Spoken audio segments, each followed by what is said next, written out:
Hi, I'm Jimmy Norris with elkhuntersguide.com. Today I'm with my brother-in-law and hunting partner, Larry Harlan, and we're going to give you an update on the second half of our 2019 elk hunting adventure. Thanks for talking with us today, Larry. Thanks for having me, Joe. So if you haven't seen the first video on the first half of the hunt, you can find that on YouTube or on my website at elkhuntersguide.com, and go check that out. But the summary of it is the first half of the hunt was really tough. We weren't finding many elk at all. But after I recorded that, I was able to get a shot at an elk, and I missed. I was headed down a ridge, spotted 2 cows and a calf on the opposite ridge, was going to cut across and see if I could come up behind them. And as I was headed down the ridge, I looked up and saw a cow and a calf coming towards me. Looked like they were going to cross pretty close, so I got to where I was sure I was downwind and got ready, and I wasn't quite ready when the cow crossed the opening, but when the calf crossed and hesitated, I took a shot. I shot right over its back. I had overestimated how far it was and didn't account for the 45-degree downhill slope toward that calf. I had mixed emotions about missing it. I don't normally take a shot at a calf, but since we hadn't seen that many elk, I was going to go ahead and harvest one. But we still had half the hunt to go, so I wasn't really that disappointed. In the meantime, Larry and his son Logan had spent time looking a little further away than we've been hunting, trying to locate the elk. And you did locate them, Larry. Where did you find them? We did. So for 2 mornings, we drove way out and around the other side of the unit, just trying to find where these elk might be at. We got over there, we didn't see much more sign, but we found a lot of people. So we opted not to. That was a 2-hour drive just to get around there, so we opted not to do that and just hoped that the elk were going to move into the mountain range that we were at. So the morning that you had your shot opportunity, we climbed the backside of that range from where you were at. And in doing so, glassing back to the east to another mountain range, I picked up a herd of elk. Now that country we had hunted in one day last year, very, very wide open. It takes quite a while to hike up in there from the trailhead, but we decided we would do that morning. So we were able to drive a little bit closer with the UTV, got to the trailhead, but it was still about a 2-mile hike into there from the trailhead. Once we got in there, we found a herd of 52 elk with a nice bull in it. He was that 310 to 320 class, 6x6. And we spent the rest of that morning playing cat and mouse with them around one little knob there, trying to get within range and keep the wind right. But they eventually, after about 3 hours, got tired of us and wandered off. So what kind of terrain was there in that area, Larry? This is different than anything I've hunted archery before. It's wide open out there, and we knew this from the day we spent in there last year. There are very few trees in there. You come across a juniper tree once in a while, or maybe a pinon tree, but for the most part it's just open rolling grass hills, I call it. It's still fairly steep and rocky, but it's just open rolling grass hills. So that made for tough stalking, but the elk were in there. Virtually every time we went in there, we were seeing elk.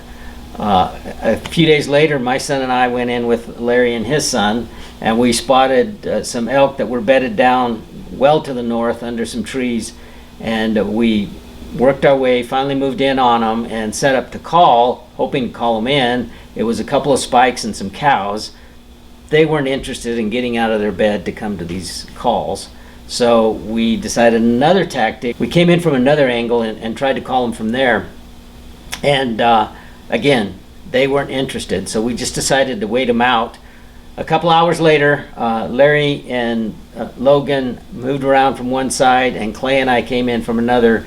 And the elk decided to get up. They started coming toward Clay and me.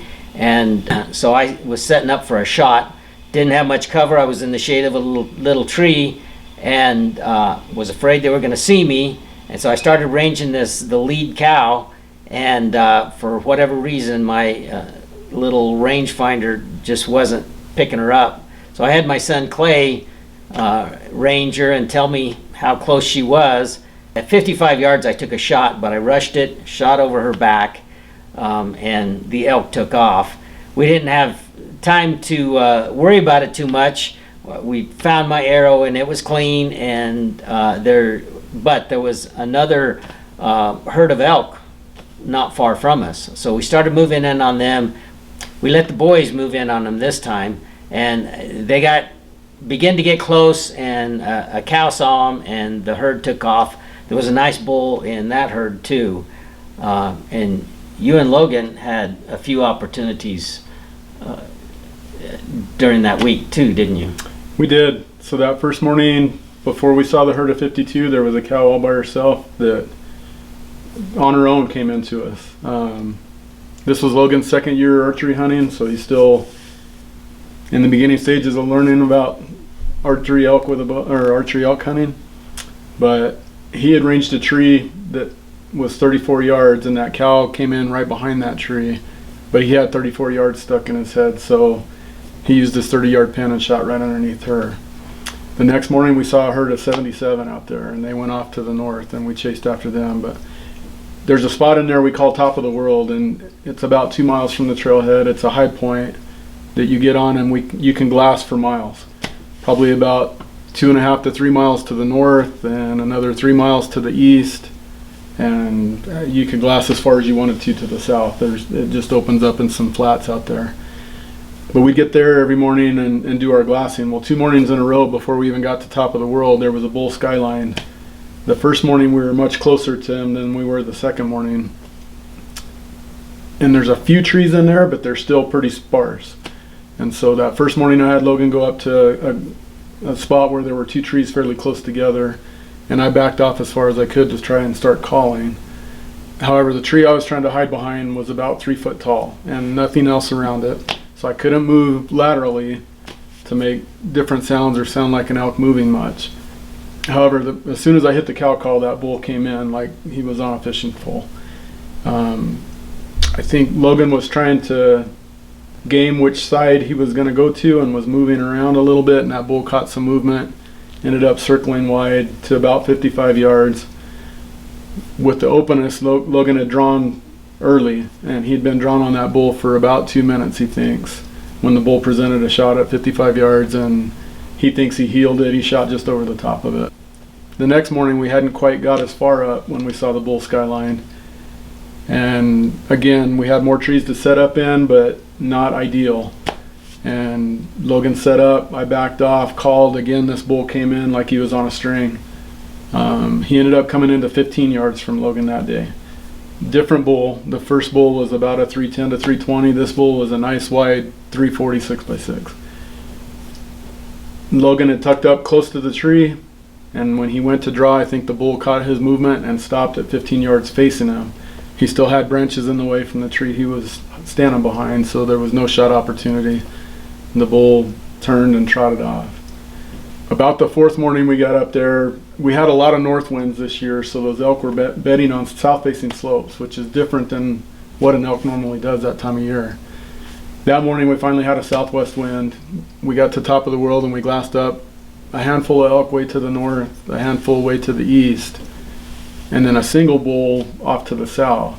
With the way the winds were that morning, we decided to go try and find that bull to the south. We were able to find him bedded underneath the only tree in this whole drainage. We tried a stalk on him there. He picked us off. We were able to pick him up again 2 ridges to the north where he bedded under, again, the only tree on that slope. So I ended up getting to about 150 yards from this bull. I had to start belly crawling on my hands and knees first, and then belly crawling eventually. I got to a point where I was 58 yards from this bull. Thankfully he was bedded quartering away from me, looking down away from me for the most part. And we had a little bit of a breeze to cover my sound as I was crawling through the grass there. But once I got to that point, I sat on my knees for 1 hour and 47 minutes before this bull stood up. Wow. And I was able to get a shot. Unfortunately, I shot high, messed the shot up, but I learned a lot about what I can do next year in the soft season to prepare for a similar type situation in the future. I think there were a lot of combinations between, we'd gone somewhere between 7 and 8 miles already that morning, Now the physical exertion of belly crawling and crawling on your hands and knees and sitting in the wide open 85-degree sun for almost 2 hours, I think I was more physically exhausted than what I realized, and I just didn't do my follow-through on the shot.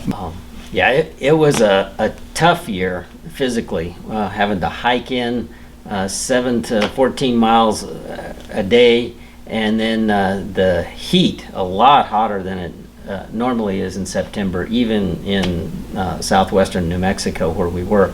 So it made it pretty tough, but when you're getting into the elk, it's worth it. The second to last day, my son Clay and I went in, and we were glassing there from the top of the world first thing in the morning, and saw a nice bull and 6 cows coming down a cut toward us. We decided if they were going to follow the same cut, that we might be able to head them off at the pass, so to speak, if we just dropped over the other side of the knob that we were on. So we hurried down there, but virtually no cover. We saw about 3 trees clumped together near the bottom of the hill, and that's where we were headed. But about 50 yards before we got there, we looked over and saw the bull looking at us from close to 1,000 yards away. Don't know where the cows went. I assume that they saw us earlier and went over the ridge. But with nothing to lose, we started cow calling, pulled out a decoy, and here the bull came. He was coming toward us at a trot. We made it to the trees, and I started trying to back off, but with no cover, I just tried to keep a tree between the bull and me and try to pull him in close enough for Clay to get a shot. As closest he got was about 120 yards, and then wouldn't come any closer because he couldn't see a real elk. So he turned and headed up the ridge, but I was still able to stop him a couple of times with calls. And so even though we didn't get a shot, that is so exciting to get a bull in that close. You and Logan had some excitement on the last day in there, didn't you? We did. So in that last week, we had taken a couple mornings off, like you said, just being physically exhausted, trying to make it through the hunt. But we had taken that next to the last morning off and got in there that last morning. Got to the top of the world and glassed up what I thought was 3 herds, but they were way off to the east, farther east than we'd seen them before, and farther east than we'd gone before. But with it being the last morning of the hunt, we decided we're going to go for it. So we had a good wind that morning in our favor. We worked a couple ridges to the north, got in a drainage, worked a ridge line up. They continued to bugle. We heard quite a few bugles that morning, so we were able to keep track of them even when we couldn't see them. We got to a point where we were topping out on the last ridge before you really climbed to the peak of that mountain. And we got into more trees in there, and I could see there was a pine stringer in that drainage. And the 2 bulls were bugling in there. It sounded like one on the east end, one on the west end. So I sent Logan up ahead to get underneath some trees, and I stayed back in that last saddle to call for him. Once I saw Logan set up, I hit the cow call, and the bull on the west end cut me off. I didn't even finish the call sequence, and he cut me off. And then almost immediately bugled again and sounded like he was closer. And so I continued to ramp up my call sequence, and pretty soon the bull on the east end is now going ballistic over there. Almost immediately I see cows coming up the ridge across the canyon from Logan out of bow range. And through the tree I was looking through, I could see what looked like a good bull running down from the front of the herd to the back. He got out of sight, and then I see him go back up pushing all the cows. And just a few seconds later, another bull comes up out of that canyon that I recognized from earlier in the hunt, about a 346 point.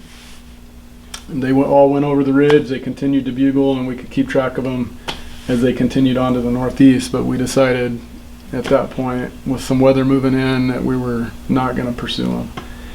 So I got up to Logan, and Jim, his eyes were that big around. He's just beaming, and he told me he got to those trees.